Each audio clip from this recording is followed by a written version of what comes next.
तीन मुद्दों को लेकर जिला कलेक्टर और एसडीएम साहब से मिले हैं। सारे जनप्रतिनिधि, पार्षद और जो मेन आदमी हम मिले और ज्ञापन भी दिया। हमारी तीन मांगे, एक तो है एसआईआर के तहत ये नाम काट रहे हैं। हमने इनको कहा कि आप इस तरह से बदले की भावना से नाम मत काटो। जिसके अगर नाम एक ही नाम भारत में है तो वो नाम क्यों कटे, और जहाँ डबल नाम पड़े हैं उसको आप काट नहीं रहे हो, तो आप इसको सीरियसली क्यों नहीं देखोगे? भाई डबल नाम है उसको काटो ना, जो सिंगल एक जगह है।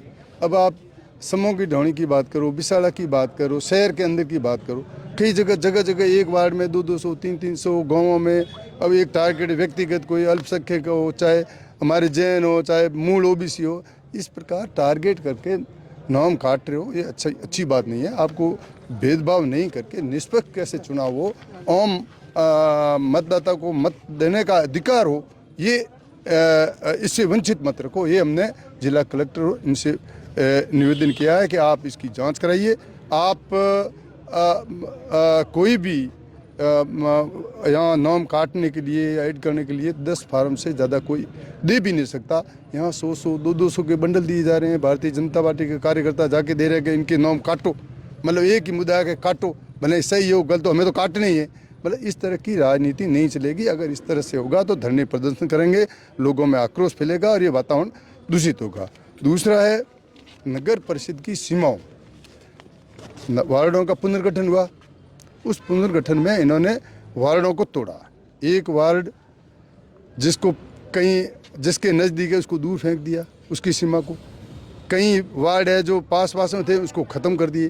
राजनीतिक देश भावना से जिस तरह से इन्होंने किया था उसके खिलाफ हम हाईकोर्ट माननीय उच्च न्यायालय में गए, और उच्च न्यायालय डबल बेंच में भी ये निर्णय हुआ कि जब न तो कोई वार्ड नया बना, न नई कोई सीमा का गठन हुआ, तो फिर चेंज किस बात का, क्यों चेंज कर रहे हो? तो उन्होंने कोर्ट ने भी, माननीय न्यायालय ने ये दिया कि जो पहले गत चुनाव नगर परिषद के हुए थे उसी आधार पर चुनाव कराया जाए, कोई परिवर्तन नहीं किया जाए। उसकी प्रतिलिपि हमने माननीय जिलाधीश महोदय को दी है कि इसमें माननीय न्यायालय के आदेश के अनुसार ये जो वार्ड पहले गठन किए हुए उसको ही रखें, उसको भी आप किसी तरह से परिवर्तन नहीं करें, क्योंकि वो वाजिब है। गलत किसी तरीके से वार्डों को बांटना या तोड़ना और इधर उधर करना ये न्याय संगत नहीं है। तीसरा हमने किया कि जो जिस तरह से महात्मा गांधी नरेगा योजना का नाम परिवर्तन कर उसको ख़त्म करने जा रहे हैं।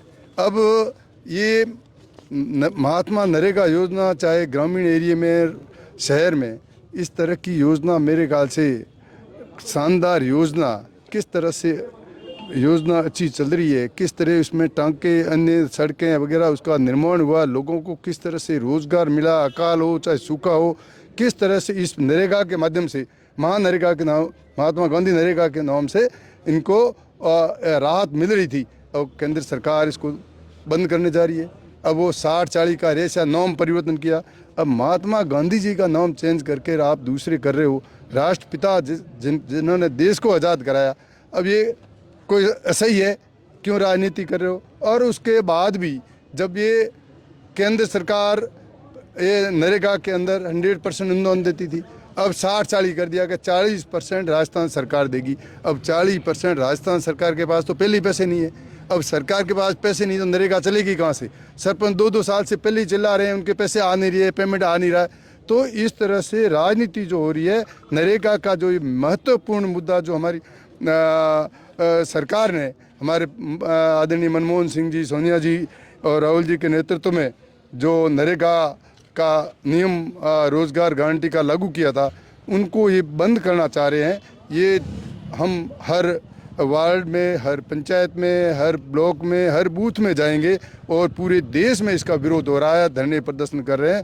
कांग्रेस चाहती है कि इस तरह का परिवर्तन नहीं करें, क्योंकि ये आम जन, आम गरीब, आम किसान सभी से जुड़ी हुई ये योजना है। इसका लाभ आम आदमी को मिले, इसको बंद नहीं करें। ये इसके लिए भी हमने ज्ञापन माननीय जिला कलेक्टर को दिया है और जगह जगह हमारे धरने प्रदर्शन भी हो रहे हैं, हम गाँवों में भी जा रहे हैं। ये तीनों ही मुद्दे जो महत्वपूर्ण है, इसके लिए आज हमने ज्ञापन दिया है। देवानंद जी, आपने कहा कि 10 से 12 हज़ार नाम जो बाड़मेर विधानसभा में जुड़े हुए जो कहीं और पहले से हैं, तो वो कौन से नाम है और उसके लिए क्या कुछ? अच्छा, वो नाम तो आप लिस्टें देख लो, आधार से उनको जोड़ दो, आपको नाम आ जाएंगे। अब बाहर गांव में बैठे हैं, शहर में बैठे हैं, 3-3 जगह नाम, एक नहीं 2 जगह भी नहीं, 3-3 जगह भी नाम है। तो ऐसे 3-3 जगह नाम है, और एक जहाँ जिनका एक नाम है वो भी आप काट रहे हो। ये कोई नया सिंह थोड़ी भी। आप अगर आपको डाउट है, एक आप काट रहे हो तो उनका आधार से लिंक कर लो, कि दूसरी जगह बता दो कि इनका नाम दूसरी जगह है, तब तो काटो। अब दूसरी जगह इनका नाम नहीं है। भारत में ये तो है कि भाई एक जगह वोट देने का अधिकार भारत के नागरिक को है, तो उस अधिकार को क्यों छीना जा रहा है, ये प्रश्न है। तो इसलिए हम चाहते हैं कि इनके नाम नहीं काटे हैं। राजनीतिक व्यवस्था की वजह से बंडल के बंडल आके, और ये पता नहीं भारतीय जनता पार्टी के कार्यकर्ता उनके नाम कटवाना चाह रहे हैं। तो इस तरह की ये ओछी हरकत, ओछी राजनीति नहीं होनी चाहिए। और जो भी है डबल नाम कटने चाहिए। पारदर्शिता के साथ चुनाव हो, जल्दी चुनाव हो, यही हम चाहते हैं। 3 मुद्दों को लेकर हम सभी कांग्रेसजन कलेक्टर महोदय से मिले, एसडीएम साहब से भी मिले। पहला मुद्दा हमारा था एसआईआर को लेकर। एसआईआर को लेकर सरकार की या चुनाव आयोग की ये मंशा थी कि कोई भी अगर डबल नाम है या गलत नाम है तो भारत का नागरिक नहीं है, उसका नाम कटना चाहिए। लेकिन ये भारतीय जनता पार्टी द्वेष भावनाओं से, जो कांग्रेस विचारधारा के जो लोग रहते हैं उनके नाम द्वेष भावना के कारण काटे जा रहे हैं।